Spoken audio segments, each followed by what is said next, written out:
Bonjour, je suis toujours en direct du Grand Hôtel Intercontinental Opéra à Paris pour la 11e édition des débats du Cercle et je suis en compagnie du nouveau président du Cercle Montesquieu, Martial Houle. Martial, bonjour. Bonjour Arnaud. Alors, quelle est votre réaction après votre élection à la présidence du Cercle Montesquieu? Alors, une très grande fierté d'abord, très grande fierté de la confiance qui m'est accordée par les membres du conseil d'administration sur la base d'un projet qui comprend un renouvellement assez important du bureau du Cercle Montesquieu avec des nouvelles têtes et ça nous y tenions tous beaucoup, donc c'est à la fois une très grande fierté et une très grande responsabilité parce que c'est nécessairement très engageant. Alors, vous avez évoqué un nouveau projet, quel est-il? C'est un projet qui tient sur trois mots, un projet qui est porté par une très grande volonté et une très grande détermination, une très grande ambition et qui est porté par une belle équipe.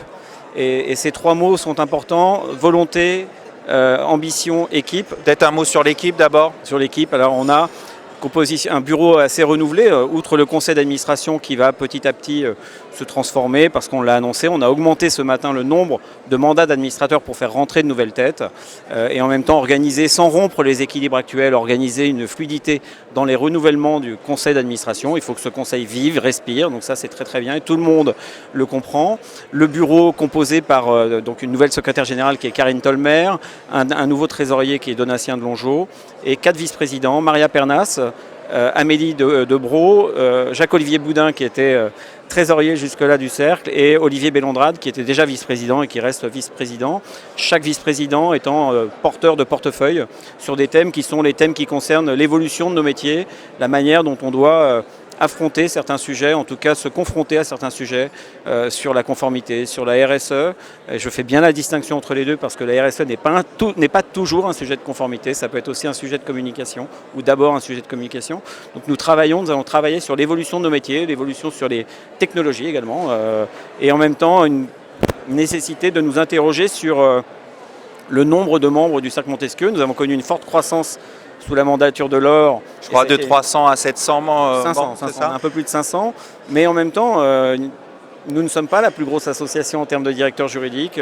Et il y a une question de légitimité pour nous. Nous avons besoin d'aller conquérir les directeurs juridiques, comprendre pourquoi tous les directeurs juridiques du CAC 40, et je les appelle tous ici à nous rejoindre, sur ce projet-là en tous les cas, pourquoi tous les directeurs juridiques ne sont pas présent au Cercle Montesquieu. Il y a de la place pour tout le monde et je crois qu'il y a aussi besoin de nous renforcer, de porter cette dynamique-là parce que c'est aussi comme ça qu'on assoira la légitimité du Cercle. Donc de nouvelles énergies pour de nouvelles ambitions.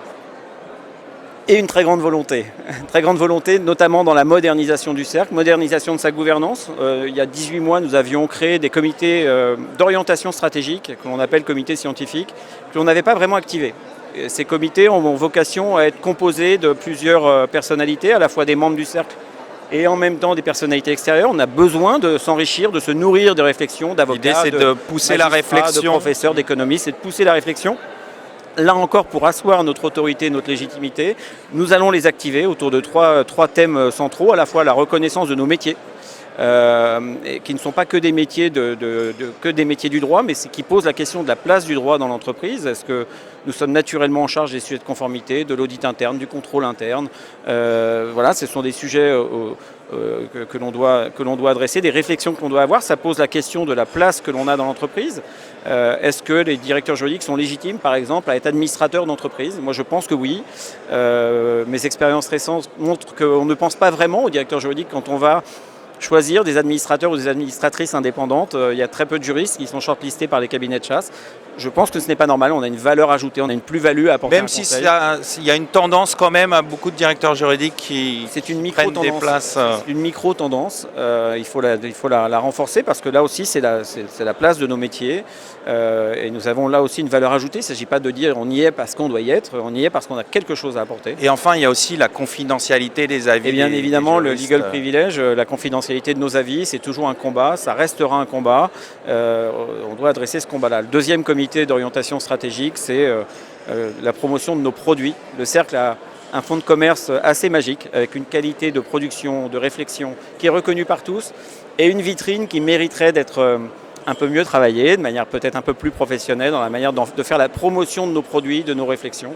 Là aussi, on va s'enrichir de réflexions extérieures et nous allons pousser ces sujets-là. Le troisième sujet, c'est la formation. C'est un sujet qui est cher. La manière qui m'est chère, moi, la manière dont on va s'adresser aux plus jeunes populations. On a des formidables outils de formation au Cercle Montesquieu, avec des partenariats avec Sciences Po, avec l'École du barreau de Paris. Ça, c'est extraordinaire, c'est plutôt de très très bon niveau. On a besoin d'en créer d'autres, mais on a aussi surtout besoin de se retourner vers les jeunes générations, vers nos étudiants, ceux qui peuvent embrasser nos métiers à un moment donné. C'est à nous de leur expliquer les évolutions auxquelles on fait face. Demain, notre métier a changé depuis 10 ans, il va encore changer dans les 3-4 prochaines années, sous l'essor notamment des nouvelles technologies. Personne ne réagit encore. Il faut se transformer par rapport à toutes ces mutations. La grande force d'un chat GPT devrait tous nous interroger. Je ne dis pas nous inquiéter, nous interroger sur le devenir de nos métiers de juristes purs. C'est une question. En tout cas, on doit s'y intéresser. Et moi, je trouve pas normal que le Cercle Montesquieu n'ait pas de bourse de stage, de bourse d'alternance. Il faut qu'on réfléchisse à ça. On doit s'intéresser aux jeunes générations et les attirer vers nos métiers. C'est un métier fabuleux. Moi, je l'exerce depuis toujours. Et j'ai jamais souhaité être avocat. Je suis un pur juriste d'entreprise qui a un peu élargi son périmètre de responsabilité. Mais parce que c'est l'évolution naturelle de nos métiers, je crois, j'en suis intimement convaincu. Mais voilà, il faut qu'on aille chercher nos jeunes générations, leur dire venez nous voir, venez travailler avec nous. On voit que les sujets sont nombreux, voilà, qui augurent de belles perspectives pour le Cercle Montesquieu, Martial. Oui, tout à fait. Merci. Merci beaucoup.